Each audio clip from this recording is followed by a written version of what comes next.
आदाब 5:30 के खबरनामे में आपका खैर मकदम है। मैं हूं सबिया खान। सबसे पहले अहम खबरों की सुर्खियां। G7 सरबराही इजलास में वज़ीर आज़म आज आबो हवा, तवानाई और सेहत के साथ साथ ग़िज़ाई तहफ़्फ़ुज़ और सिनफ़ी मसावात पर रखेंगे अपनी बात। वज़ीर आज़म कॉन्फ्रेंस के मौके पर जनूबी अफ्रीका, इंडोनेशिया, कनाडा और जर्मनी के साथ करेंगे दो तरफ़ा मुज़ाकरात।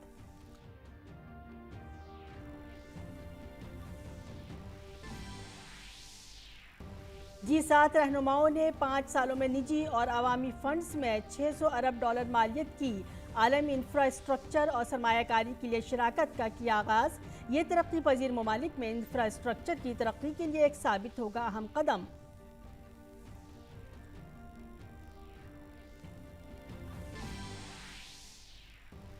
महाराष्ट्र में शिवसेना का तनाज़ा थमने का नाम नहीं ले रहा। शिंदे ग्रुप के MLA की दरख्वास्त पर आज सुप्रीम कोर्ट में समाअत। वहीं उद्धव के हामी ग्रुप के पुरतशद्दुद मुजाहिरों की वजह से मरकज़ ने 15 बागियों के खानदानों को फराहम की Y+ कैटेगरी की सिक्योरिटी।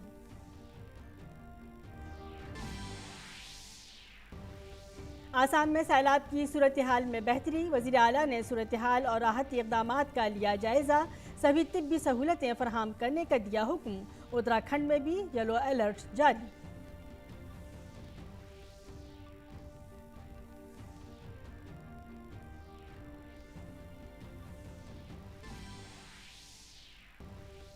सदारती उम्मीदवार यशवंत सिन्हा ने अपोजिशन की जानिब से पर्चे नामजदगी किया दाखिल। इस मौके पर अपोजिशन जमातों के कई रहनुमा रहे मौजूद। 24 जून को NDA उम्मीदवार द्रौपदी मुर्मू ने दाखिल किया था पर्चे नामजदगी। 18 जुलाई को होंगे सदारती इंतखाबात। कई रियासतों में एक बार फिर कोरोना केसेस में इजाफा। गुज़श्ता 24 घंटों में 17,000 से जायद नई केसेस दर्ज। अब तक वैक्सीन की 197 करोड़ से ज़्यादा खुराकें लगाई जा चुकी हैं।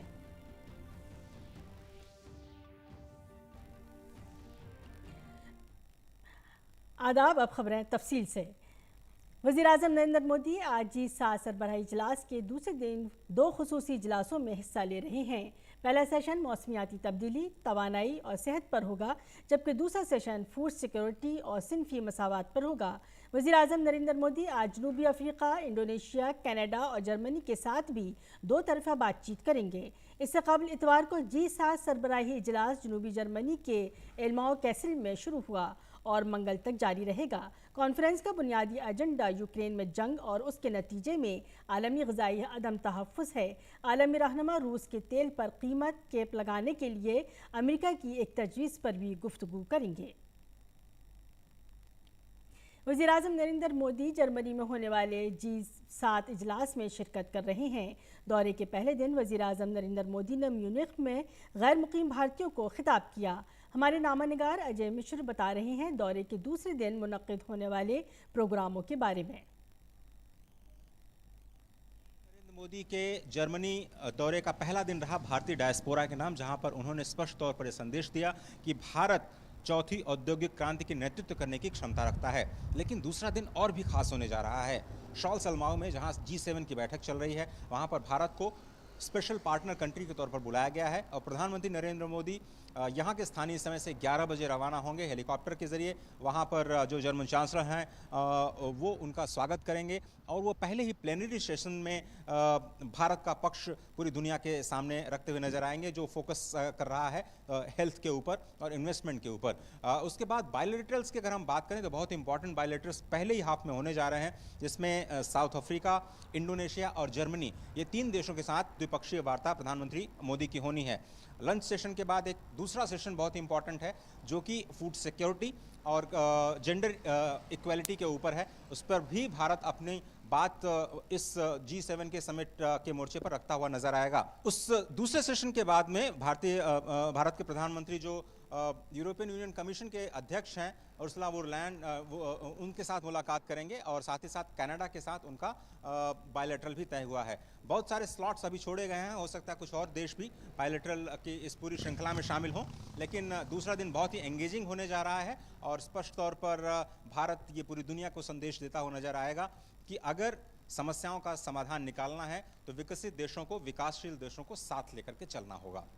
म्यूनिख में कैमरा पर्सन सेंथिल के साथ Ajay Mishra, DD news. G7 group के लीडरों ने एक अहम पहल के तौर पर आलमी बुनियादी ढांचे और सरमायाकारी के लिए शराकतदारी का इफ्तिताह किया। यूरोपीय यूनियन की chairperson Ursula van der Leyen ने कहा कि दुनिया को मुस्बत ताकतवर सरमायाकारी मुहैया कराया जाना G7 शराकतदारों पर मुनहसिर है। तफसील इस रिपोर्ट में।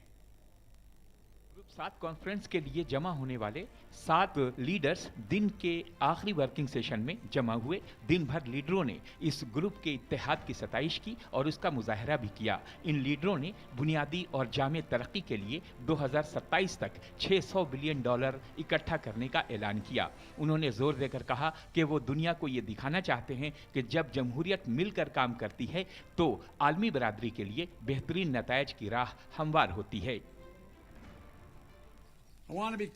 देखिए, मैं साफ कर देना चाहता हूं कि यह कोई दान या मदद नहीं है, बल्कि एक सरमायाकारी है और इसका फायदा अमेरिकी लोगों के साथ साथ इस ग्रुप के सभी लोगों को मिलेगा। इससे मईशत को भी फरोग हासिल होगा। जमहूरियत की इस शराकतदारी से हमारा मुस्तकबिल भी बेहतर बनेगा, क्योंकि जब साथ मिलकर हम कुछ करने की ठान लेंगे तो कोई भी चैलेंज हो उसे पूरा जरूर कर सकते हैं। अमेरिका 5 सालों के दौरान अतिया, फेडरल फंड और निजी सरमायाकारी के तहत $200 बिलियन मुहैया कराएगा। इस पहल के तहत इसी वक्फे के दौरान यूरोप के अतिया पैकेज का निशाना चीन के बेल्ट एंड रोड इनिशिएटिव मंसूबे का जामे मुतबादिल तैयार करना है। अगले 7 सालों में निजी और सार्वजनिक माध्यमों से टीम यूरोप 300 बिलियन यूरोस जुटाएगी। वहीं सेहत और सतत विकास के लिए 300 बिलियन यूरो जुटाए जाएंगे। ये पारदर्शी और जमीनी स्तर पर जरूरी निवेश है जो आम आदमी की जिंदगी में फर्क लाएगा। जर्मनी के चांसलर ओलफ शोल्ज ने इस बात पर जोर दिया कि अब ग्रीन एनर्जी के लिए सरमायाकारी खास तौर पर अहम है। उन्होंने कहा कि इसकी जरूरत रूस यूक्रेन जंग के पेश नजर और बढ़ जा रही है। जलवायु और पर्यावरण के लिए हमारा निवेश रूस के ऊर्जा को हथियार की तरह प्रयोग करने के खिलाफ एक रास्ता है। ये ग्रीन ऊर्जा को भी बढ़ावा देगा। हम जिस लक्ष्य के लिए काम कर रहे हैं उसके लिए हम सभी का एक साथ एक छत के नीचे आना जरूरी है। यूक्रेन जंग के खिलाफ मुत्तहिद मगरबी ममालिक के लिए इस बार की कॉन्फ्रेंस और ज्यादा अहम है। ग्रुप 7 ममालिक आलमी सिक्योरिटी ढांचे को मजबूत बनाने और अमन को यकीनी बनाने के लिए मिलकर काम करने के अज़्म का इजहार कर रहे हैं। Bureau report, DD news Urdu खबरें। वज़ीर-ए-आज़म मोदी ने ट्वीट किया है कि आज मैं G7 कॉन्फ्रेंस में शिरकत कर रहा हूं। इस दौरान हम कई अहम आलमी मसाइल पर गुफ्तगू करेंगे। वज़ीर-ए-आज़म मोदी ने जर्मनी में अपने कल के प्रोग्रामों की झलकियों वाली एक वीडियो भी शेयर की।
सदी का भारत चौथी औद्योगिक क्रांति में इंडस्ट्री 4.0 में पीछे रहने वालों में नहीं बल्कि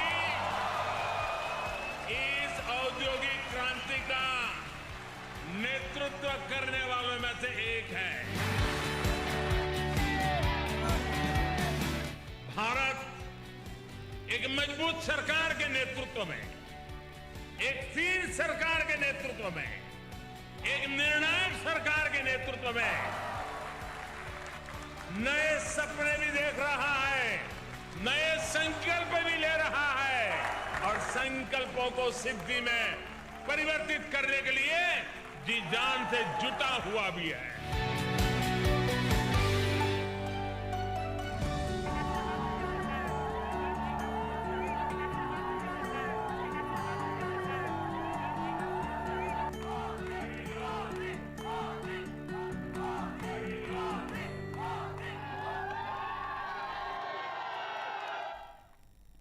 साबिक काबीना वजीर यशवंत सिन्हा ने आज सदर जमहूरिया के इंतखाब के लिए अपनी नामजदगी का पर्चा दाखिल किया।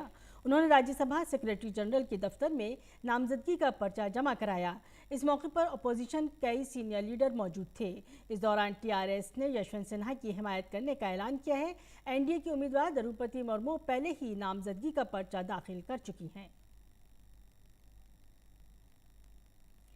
वजीर दिफा राजनाथ सिंह ने वीडियो कॉल के जरिए मलेशिया के सीनियर वजीर दिफा हिसामुद्दीन बिन हुसैन से बात की। इससे मुताल्लिक उन्होंने ट्वीट करके कहा है, हमने दोनों मुल्कों के दरमियान मजबूत दिफाई ताल्लुकात और दोनों मुल्कों के लिए दिफाई ताउन को मजीद गहरा करने के ताल्लुक से बात की। महाराष्ट्र में जारी सियासी हलचल अब अदालत तक पहुंच गई है। आज सुप्रीम कोर्ट में जस्टिस सूर्यकांत और जस्टिस जेपी परडीवाला बागी शिवसेना लीडर एकनाथ शिंदे की दरखास्त पर समाअत कर रहे हैं, जिसमें उन्होंने महाराष्ट्र कानून साज असेंबली के डिप्टी स्पीकर नरहरी झिरवाल के बागी एमएलए को भेजे गए नोटिस के जवाब को चैलेंज किया है। अपनी दरखास्त में शिंदे ने अजय चौधरी को ऐवान के लीडर के इंतखाब और असेंबली के डिप्टी स्पीकर नरहरी झिरवाल के जरिए उनके खिलाफ पेश की गई तहरीक अदम एतमाद को मनसूख करने को भी चैलेंज किया है। वहीं एकनाथ शिंदे के अलावा दीगर बागी एमएलए भरत गोगावाले ने भी डिप्टी स्पीकर के काम को गैर आईनी करार देते हुए सुप्रीम कोर्ट से इंसाफ की अपील की है। काबिल जिक्र है कि गुज़श्ता दिनों आसाम के वज़ीर आला डॉक्टर हेमंत बिस्वा शर्मा ने इतवार को सलचर का दौरा करके मुतासरा इलाकों का और सैलाब से होने वाले नुकसानात का जायजा लिया। इसके बाद उन्होंने ज़िला कामरूप के बावजू में सैलाब मुतासरा इलाकों का दौरा किया। वज़ीर आला ने सूरत हाल और राहती इक़दामात का जायज़ा लेने के लिए एक जायज़ा मीटिंग भी की। वज़ीर आला ने ज़िला इंतज़ामिया और मुताल्लिक़ा अहदेदारों को शहर के हर वार्ड में मेडिकल कैंप्स लगाने, रियासत के दूसरे हिस्सों से डॉक्टरों को सलचर में जान बचाने वाली अद्वियात फराहम करने की हिदायत दी। वज़ीर आला ने शहर के हर वार्ड के हर ख़ानदान में इमदादी सामान तकसीम करने और जहाँ सप्लाई पानी कम हुआ है वहाँ फौरी तौर पर बिजली बहाल करने की भी हिदायत दी। Assam State Disaster Management Authority की ताज़ा तरीन रिपोर्ट के मुताबिक रियासत के 28 अजला में अब तक 22 लाख से ज़्यादा अफराद सैलाब से मुतासिर हुए हैं।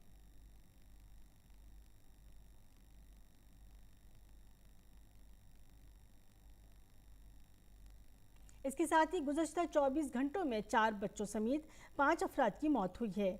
74,706 हेक्टेयर ज़मीन अराजी अब भी ज़ेर आब है। रिपोर्ट के मुताबिक सैलाब मुतासर देहात की तादाद 2,542 है।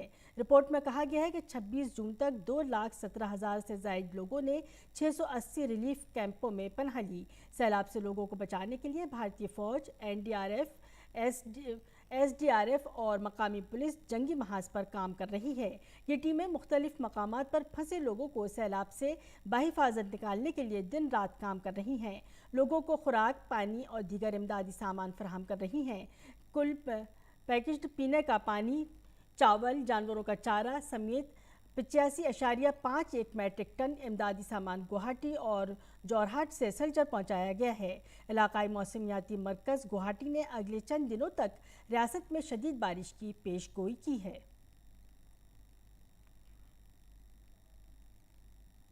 उत्तराखंड में महकमा मौसमियात ने शदीद बारिश का इम्कान जाहिर करते हुए येलो अलर्ट जारी किया है।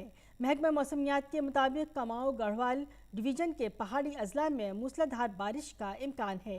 मंगल को नैनीताल, चंपावत, बागेश्वर, पथुरागढ़ अजला में भारी बारिश के लिए येलो अलर्ट जारी किया गया है। बागेश्वर और पथुरागढ़ में भी तेज़ हवाओं के साथ मूसलाधार बारिश का इम्कान है। उत्तराखंड के वजीर आला पुष्कर सिंह धामी ने मसूरी में वाक़ई Lal Bahadur Shastri National Academy of Administration के ज़ेर एहतमाम प्रोग्राम में शिरकत की। इस दौरान उन्होंने आज़ादी के अमृत महोत्सव प्रोग्राम के तहत मुनक़िदा डिजिटल नुमाइश और सेमिनार से खिताब किया। वजीर आला पुष्कर सिंह धामी ने भारतीय जमहूरियत को दुनिया की मजबूत तरीन जमहूरियतों में से एक करार दिया। भारत का जो लोकतंत्र है, प्रजातंत्र है, वो दुनिया के सबसे मजबूत प्रजातंत्रों में से एक है। और हम अभी गोविंद मोहन जी ये कह रहे थे कि कल्पना शक्ति, हमें कल्पना करनी है आगे की, तो वो कल्पना भी अगर हम कर पाएंगे तो जब हमारा लोकतंत्र मजबूत होगा तभी हम ये कर पाएंगे। मुल्क में गुज़श्ता 24 घंटों में कोरोना के 17,073 नए मामले सामने आए हैं, जबकि 15,208 लोग सेहतयाब हुए हैं। मुल्क में टीकाकारी मुहिम भी तेज़ी से जारी है। अब तक 197 करोड़ से ज़्यादा कोविड टीके लगाए जा चुके हैं। कल 2,49,000 से ज़्यादा कोविड के टीके लगाए गए। इस दरमियान लोगों को मशवरा दिया गया है कि जिन्होंने अपनी मुकम्मल टीकाकारी कर ली है वो बूस्टर डोज लगवा लें। रूसी सदर पुतिन रवां हफ्ते वस्ती एशिया की साबिक सोवियत रियासतों का दौरा करेंगे। यूक्रेन पर हमले के बाद रूसी रहनुमा का ये पहला गैर मुल्की दौरा है। पुतिन ताजिकिस्तान और तुर्कमानिस्तान का दौरा कर सकते हैं। वो वतन वापस आने के बाद इंडोनेशिया के सदर जोको विदोदो से भी मुलाकात करेंगे। अपने दौरे के दौरान वो अशकाबाद में एक कॉन्फ्रेंस में शिरकत करेंगे, जिसमें आज़रबाईजान, काज़ाकिस्तान, ईरान और तुर्कमानिस्तान के रहनुमा भी शिरकत करेंगे।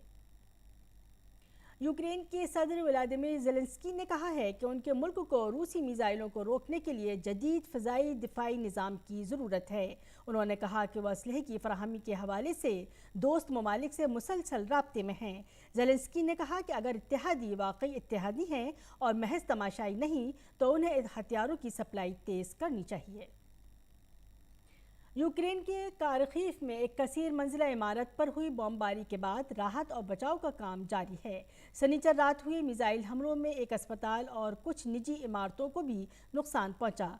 यूक्रेन जंग के शुरू से ही कारखीफ हमले का निशाना बता रहा है। भारत और यूरोपीय यूनियन 9 साल के वक्फे के बाद नई दिल्ली में आज़ाद तिजारती मुआहदा FTA मुज़ाकरात को फिर से शुरू करेंगे। 17 जून तक ब्रसेल्स में यूरोपीय यूनियन के दफ्तर में मुनक़िद एक प्रोग्राम में भारत यूरोपीय यूनियन FTA मुज़ाकरात को फिर से शुरू किया गया था। इसके अलावा एक सरमायाकारी तहफ़्फ़ुज़ समझौता IPA और एक GI समझौते के लिए भी मुज़ाकरात का आगाज़ हुआ था। इस साल अप्रैल में यूरोपीय यूनियन की सदर उर्सुला वान डेर लेyen के दिल्ली दौरा और वज़ीर आज़म नरेंद्र मोदी के हालिया यूरोपीय दौरे ने आज़ाद तिजारत समझौता मुज़ाकरात को रफ्तार दी और मुज़ाकरात के लिए एक वाज़ेह रोड मैप बनाने में मदद मिली। आर माधवन की film rocketry the Nambi effect का बेसब्री से इंतजार है। मारूफ साइंसदान नंबी नारायण की ज़िंदगी पर मबनी ये फिल्म 1 जुलाई को रिलीज़ होगी। इत्तलात और नशरियात की मरकज़ी वजारत ने दिल्ली में फिल्म के खुसूसी स्क्रीनिंग का एहतमाम किया, जिसमें मशहूर शख्सियात ने शिरकत की।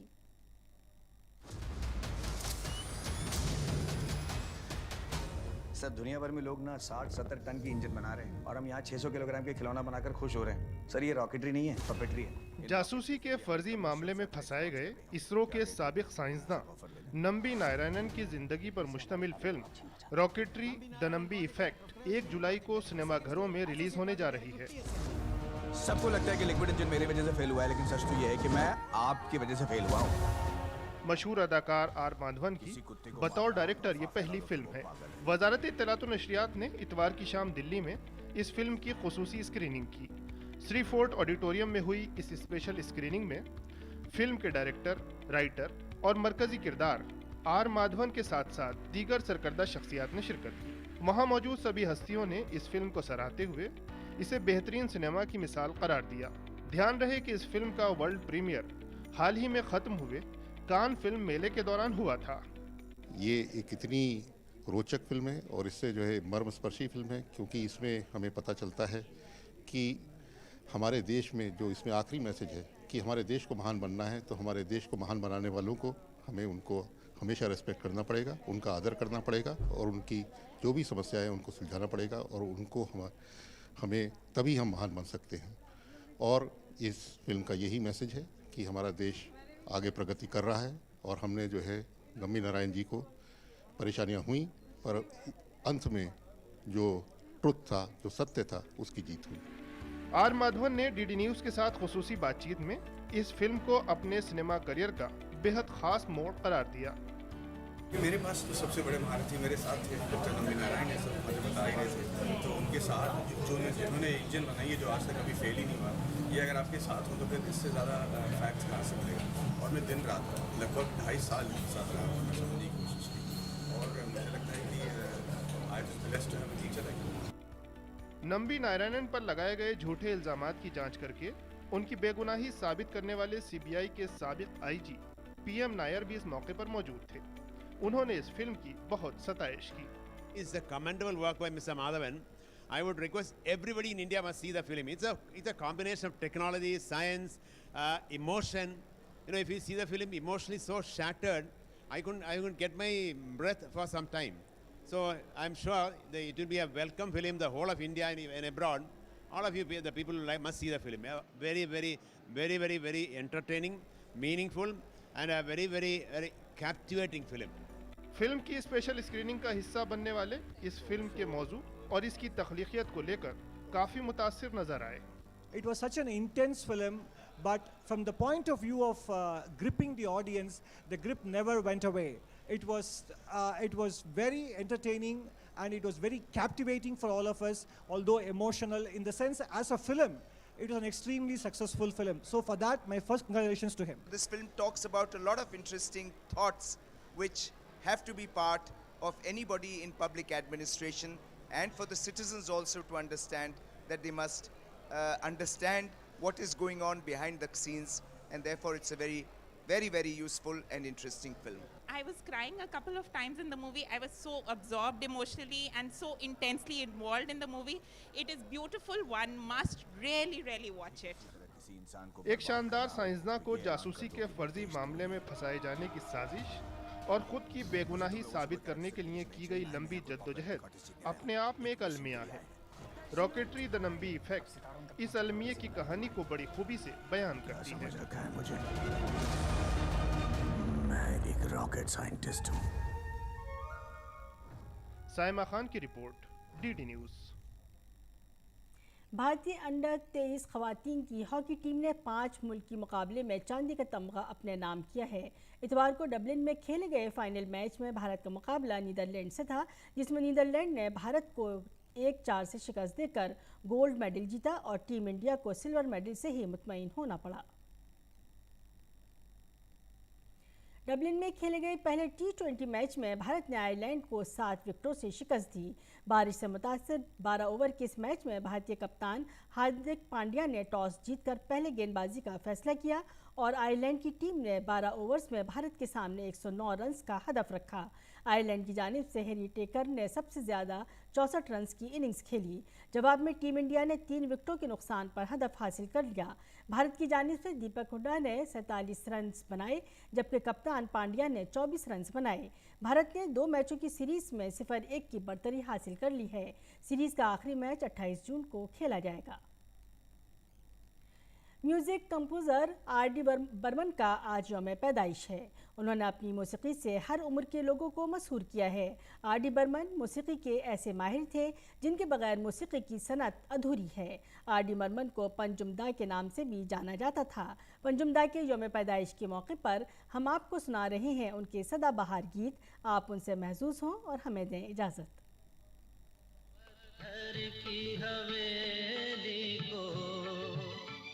शीशे के घरों में तिनकों के नशे मन तक इस मोड़ से जाते हैं।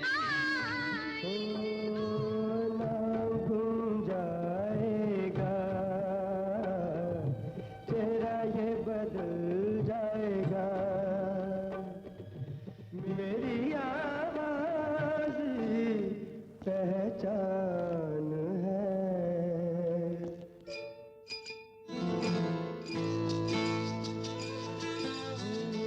सजाऊंगा लुट कर भी तेरे बदन की डाली को, लहू जिगर का दूंगा हंसी लबों की लाली को। हाय मेरा दिल, हाय दिल लेकर मुझको ना बहलाना, चुरा लिया है तुमने जो दिल को, नजर नहीं चुराना सनम।